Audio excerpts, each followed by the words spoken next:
সহজ পদ্ধতিতে কিভাবে হিজাব তৈরি করবেন। নেকাব বা মুখোশসহ হিজাব কাটিং ও সেলাই ফুল ভিডিও আজকে আপনাদের শেয়ার করব কাপড়ের হিসাব সহ। সম্পূর্ণ কাপড়ে ভাঁজ খুলে নেওয়ার পর কাপড়টা এইভাবে দুই পাটে ভাঁজ করে নেবেন। এই যে ভাঁজটা আমি যে করে নিলাম দুই পাটে, তো এটা লম্বা অনুযায়ী যার যতটা প্রয়োজন লম্বা সেই লম্বা অনুযায়ী দুই পাটে ভাঁজ করার পর এইভাবে মাপ দিয়ে নেবেন ঠিক আছে কিনা। এরপর এই পাশে যে কাপড়টা এটাতে নেকআপ তৈরি করব, তো কাপড়টা আমরা পরে কাটিং করব। এই পাশে আটকানো অংশ, হাতের এই পাশে আটকানো অংশ, এই আটকানো অংশ থেকে আমরা এইভাবে ভাঁজটা করব। এইভাবে ভাঁজটা করলে কিন্তু আমাদের সঠিক হবে। এখন যদি এই পাশে লক্ষ্য করেন, এখানে আছে খোলা দুইটা অংশ আর একটা আটকানো অংশটা আছে। এইভাবে রাখলাম, রাখার পর এই কোণার থেকে হিজাবের লম্বার মাপ নিতে হবে। আপনার যতটুকু লম্বাতে তৈরি করবেন ঠিক তত ইঞ্চি লম্বাটা আপনারা এখানে নেবেন। যদি 2 হাত বহরের কাপড় হয় তাহলে আপনাদের পিছন পাটের নিচের দিকে ঘেরের অংশে জয়েন পড়বে। যদি 2.5 হাত বহরের কাপড় হয়, লম্বা যদি 38 ইঞ্চি রাখেন তাহলে জয়েন দেওয়ার প্রয়োজন নেই। আমি এখানে 3 গজ কাপড় নিছি, 2.5 হাত বহরের, লম্বা দিছি 42 ইঞ্চি, তার জন্য এই জায়গায় একটু জয়েন পড়ছে আমার, ঠিক আছে, এখানে জয়েন পড়বে। তো আমাদের ক্যাপ সেটিং করতে হবে, তো তার জন্য এইখানে একটা চিহ্ন করতে হবে, এই কোণার এখানে ক্যাপ সেট করব। তো লক্ষ্য করেন, আমি একটু ভালোভাবে দেখিয়ে দেই ক্যাপ এবং কি এই কোণার এখানে আমরা মুখের যে মাপটা সেই মাপটা নিব। এইখান থেকে আবার বরাবর সেলাই করতে হবে। তো মুখের মাপ কতটুকু রাখবো কার জন্য সেটা আমি সেলাই করার সময় দেখিয়ে দিব। আচ্ছা, এরপর সাইড থেকে আমার যে কাপড়টা বের হয়েছে এই কাপড় দিয়ে আমরা নেকআপ বা মুখোশ যেটা সেটা তৈরি করব। এই কাপড়টা দিয়ে আমরা তৈরি করব। তো লক্ষ্য করেন এইভাবে একটা ভাঁজ করে দিবেন। এই ভাঁজটা আমি দিলাম এখানে 12 ইঞ্চি পরিমাণ।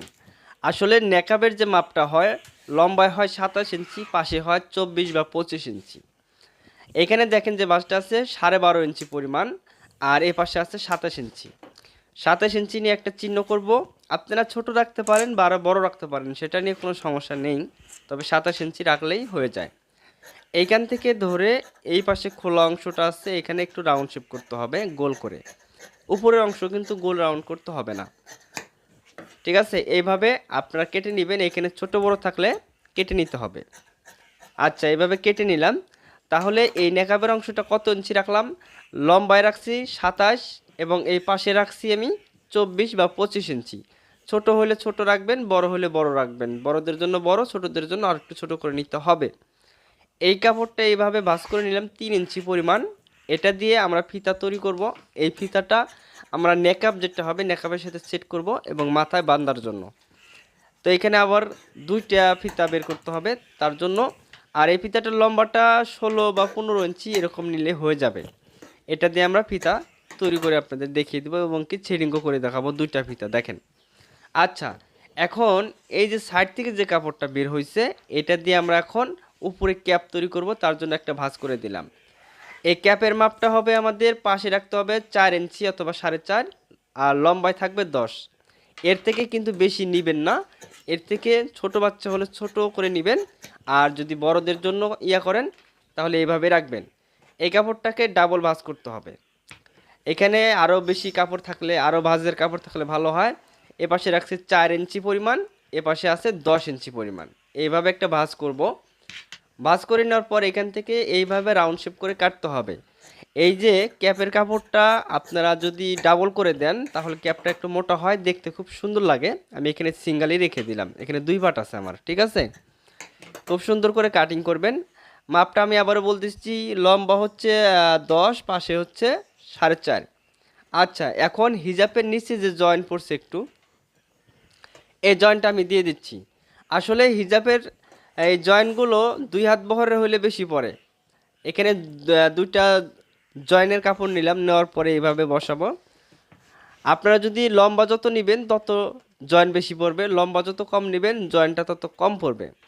হিজাবের সব থেকে হিজাব তৈরি করবেন 2.5 হাত বহরের কাপড় দিয়ে, তাহলে অল্প কাপড়ে হয়ে যাবে এবং কি জয়েনও কম লাগবে। এই দেখেন জয়েন্টটা আপনারা কিভাবে কাটিং করবেন, এই যে ভিডিওতে দেখতেছেন এইভাবে দেখে দেখে চেষ্টা করবেন। চেষ্টা ছাড়া কিন্তু কোনো কিছু করা সম্ভব না। আমি যদি সামনাসামনি হইতাম তাহলে হয়তো আপনাদের 100% কাজটা বুঝিয়ে দিতে পারতাম, যেহেতু ভিডিও দেখে দেখে করতে হচ্ছে। আপনারা একটু চেষ্টা করেন। তো সর্বপ্রথম এই যে নিচে যে জয়েন্টটা, সেই জয়েন্টটা আমরা কাটিং করব। তো জয়েন্টের এখানেও একটু আমাদের জয়েন্ট দিতে হবে, মানে সেলাই করতে হবে। এখানে একটা সেলাই দিয়ে নিলাম। এখানে সেলাই দেওয়ার পর হিজাবের জয়েন্ট কোন জায়গায় পড়ে মনে রাখেন, পিছনের পার্টের নিচের দিকে ঘেরের অংশে জয়েন্টটা দিতে হয়। এইভাবে কাপড়টা সোজা পাশে রাখবেন, ঘেরের কাপড়টা সোজা পাশে, জয়েন্টের কাপড়টা উল্টা পাশে রেখে এইখানে জয়েন্টটা এইভাবে ধরবেন। এইভাবে ধরুন, অনেকে হিজাব কাটিং করেন, বারবার কমেন্ট করেন যে সামনের পাটে জয়েন পড়ে। তো আমি যেভাবে ভাঁজটা করলাম এইভাবে ভাঁজ করলে সামনের পাটে জয়েন পড়বে না, হিজাবের পিছনের পাটের নিচের অংশে জয়েন পড়বে। এইখানে এভাবে হাত দিয়ে একটু চাপ দিয়ে নেবেন, তাহলে কাজটা ফিনিশিং হবে। আচ্ছা, এবার এটা হচ্ছে আমাদের ক্যাপ। এই ক্যাপের এ পাশে একটা করে সেলাই বসিয়ে দিব, তাহলে আমাদের সেলাই করতে সুবিধা হবে। এবং এইখানে অনেক কয়টা সেলাই দিতে পারেন বা একটা করে সেলাই দিতে পারেন।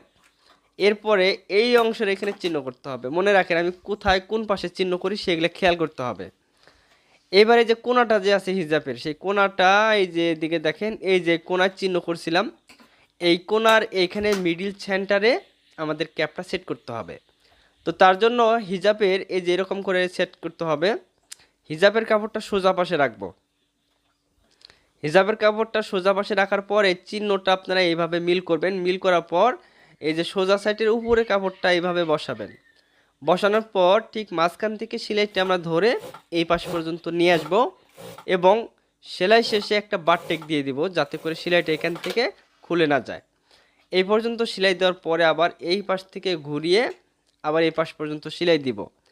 আর ক্যাপের কাপড় টান দিবেন না, সবসময় ক্যাপের কাপড় টান না দিয়ে লুজ দিয়ে ধরবেন, আর উপরের কাপড়টা একটু টান দিবেন, মানে যেটা ঘেরের কাপড় সেটাকে টান দিয়ে ধরবেন। এইভাবে খুব সুন্দর করে আপনাদের সেলাইটা দিতে হবে। আপনারা বাসায় একটু চেষ্টা করেন, একটু মনোযোগী হন, কাজগুলো শিখতে পারবেন। এই যে ক্যাপটা সেটিং করার পর এরকম হবে। এরপর ক্যাপের এখানে আপনাদের চাপ সেলাই দিতে হবে। তো তার আগে ক্যাপের মুখের মাপ নেওয়ার জন্য এই ক্যাপের অংশটা এইভাবে মিল করে ধরে, এই বড়দের জন্য ক্যাপের এই মাপটা রাখবেন, এই মুখের মাপটা রাখবেন 11 ইঞ্চি পরিমাণ। একদম ক্যাপের মাথার থেকে ধরে 11 ইঞ্চিতে চিহ্ন করে এই 11 ইঞ্চির থেকে দুইটা অংশ এক জায়গায় মিল করে ধরে একদম নিচ পর্যন্ত সেলাইটা আনতে হবে। এখানে একটা বারটেক দিতে হবে অবশ্যই, কারণ এখানে অনেক সময় টান পড়ে, সেলাইগুলো যাতে ছুটে না যায় সেজন্য বারটেকটা ভালো করে দিয়ে দিবেন। দেওয়ার পরে যে পায়ের অংশ, দুইটা পায়ের অংশ এক জায়গায় ধরে নিচ পর্যন্ত সেলাই শেষে একটা বারটেক দিব। আচ্ছা, বারটেক দেওয়ার পরে এখানে সুতাগুলো থাকলে কেটে দিবেন, আর এই জায়গাটা এরকম ফাটিয়ে দিয়ে চাপ সেলাই দিতে হবে। চাপ সেলাই দেওয়ার জন্য কাপড়টা দেখেন আমি কিভাবে ধরতেছি। নিচের কাপড়টা সরিয়ে, নিচের কাপড় সহজে আবার সেলাই না হয়, আমি যেভাবে দিচ্ছি আপনারা দেখে দেখে এইভাবে সেলাইটা দেন। এই পাশে মুড়িয়ে দিয়ে এই যে ক্যাপের যে বাড়তি অংশটা ছিল, সেই বাড়তি অংশ সহকারে আপনাদের চাপ সেলাই দিয়ে আটকে নিতে হবে। তো এই যে দেখেন কিভাবে চাপ সেলাইটা দিচ্ছি, আপনারা একটু ভালোভাবে খেয়াল করবেন আর চেষ্টা করুন। আর তারপরেও না বুঝলে অবশ্যই কমেন্ট করবেন, আমি আপনাদের কমেন্টে রিপ্লাই দিব যতটুকু পারি, আপনাদের বোঝানোর চেষ্টা করব। আপনারা লাইক কমেন্ট অবশ্যই করবেন, শেয়ারগুলোও করে দিবেন। আচ্ছা, তাহলে আমাদের ক্যাপে চাপ সেলাই দেওয়া শেষ। তো এবার হিজাবের নিচের অংশ আমরা কি করব, হিজাবের নিচের অংশে আগে মুড়িয়ে সেলাই দিব, এরপরে আমরা নেকআপটা সেট করব। এটা হচ্ছে আমাদের মুখ হিজাবের।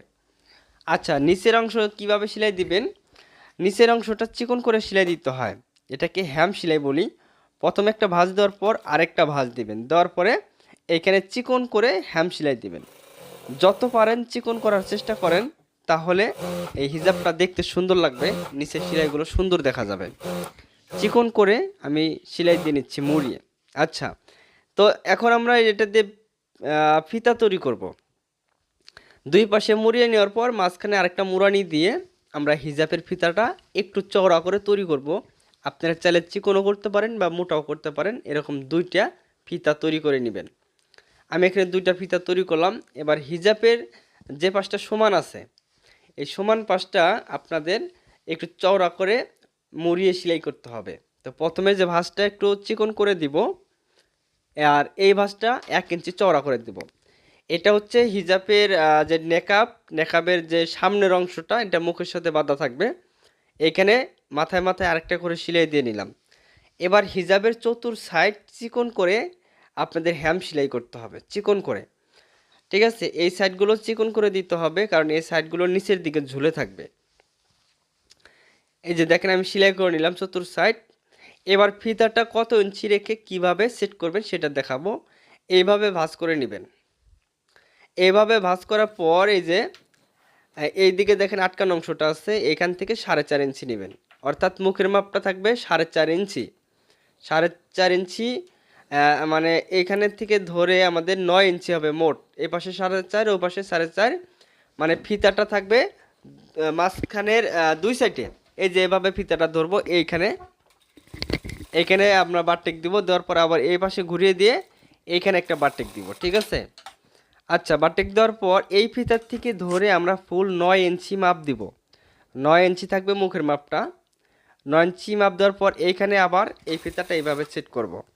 আবার এই পাশে ঘুরিয়ে দিয়ে এইখানে একটা বারটেক দিয়ে দেব। তাহলে এটা হচ্ছে আমাদের ফিতা। সামনে মুখের মাপটা থাকলো এখানে 9 ইঞ্চি, এটা হচ্ছে নেকাবের অংশে। এখন এই যে হিজাবের এইভাবে রাখার পর এই পাশ থেকে, অর্থাৎ হিজাবের কোনা মানে ক্যাপের যে কোনাটা আছে, এই কোনার থেকে ধরে 11 ইঞ্চি নিয়ে আপনারা এইভাবে চক দিয়ে আগে মার্জিন করবেন। 11 ইঞ্চি নেওয়ার পর আবার 7 ইঞ্চি পর্যন্ত সেলাই দিয়ে আটকে দিতে হবে। সেমভাবে আবার এই পাশেও ক্যাপের যে কোনাটা, ক্যাপের কোনার থেকে 11 ইঞ্চি এইভাবে নিয়ে আপনারা মার্জিন করে এইখানে আমাদের মূলত নেকআপটা সেট করতে হবে। নেকআপটা সোজা পাশে রাখবেন। রাখার পর এই যে নেকআপের যে চিকন অংশ সেলাই করা আছে, এই চিকন অংশটা এই ক্যাপের কোনার থেকে বসাবেন। বসানোর পর মোটামুটি 7-8 ইঞ্চি পর্যন্ত সেলাইটা দিয়ে দিবেন। আর এটা হচ্ছে ফিতা মুখে বাঁধার জন্য। এখন আমরা এটাকে সেলাই করে দেখাই। সেলাই করার জন্য নিচের কাপড়টা সরিয়ে নিতে হবে। নিচের কাপড়টা সরিয়ে যে কোনো এক পাটে, এখানে কিন্তু ডাবল কাপড় হবে না, এই নেকআপ লাগানোর সময় এক পাটে ক্যাপের কোনাটা থেকে ধরবেন। ক্যাপের যে কোনাটা আছে, এই কোনার থেকে এই যে নেকআপের যে চিকন যে সেলাইটা দিছি যে পাশে, সেই সেলাইটা এখানে সেট করবেন। করার পর চোখের যে মার্জিনগুলো করলাম, সেই মার্জিন অনুযায়ী বসাবেন। মোটামুটি 7-8 ইঞ্চি পর্যন্ত সেলাই দিয়ে আটকে দেবেন। সেমভাবে নেকআপের যে আরেকটা অংশ আছে, মানে আরেক সাইড আছে, এই সাইডটাও একইভাবে এই পাশের ক্যাপের কোনার থেকে ধরবেন। ধরে সেলাই দিয়ে আটকে দেবেন। তো দর্শক, যদি ভিডিওগুলি ভালো লাগে অবশ্যই চ্যানেলটি সাবস্ক্রাইব করবেন, ভিডিওতে লাইক কমেন্ট শেয়ার করে দিবেন, এবং যারা আমার ফেসবুক পেজ থেকে দেখছেন ফেসবুক পেজটি ফলো দিবেন এবং লাইক কমেন্ট শেয়ার করবেন। এরকম নতুন নতুন ভিডিও দেখার জন্য পাশে থাকা বেল বাটনটি বাজিয়ে রাখবেন।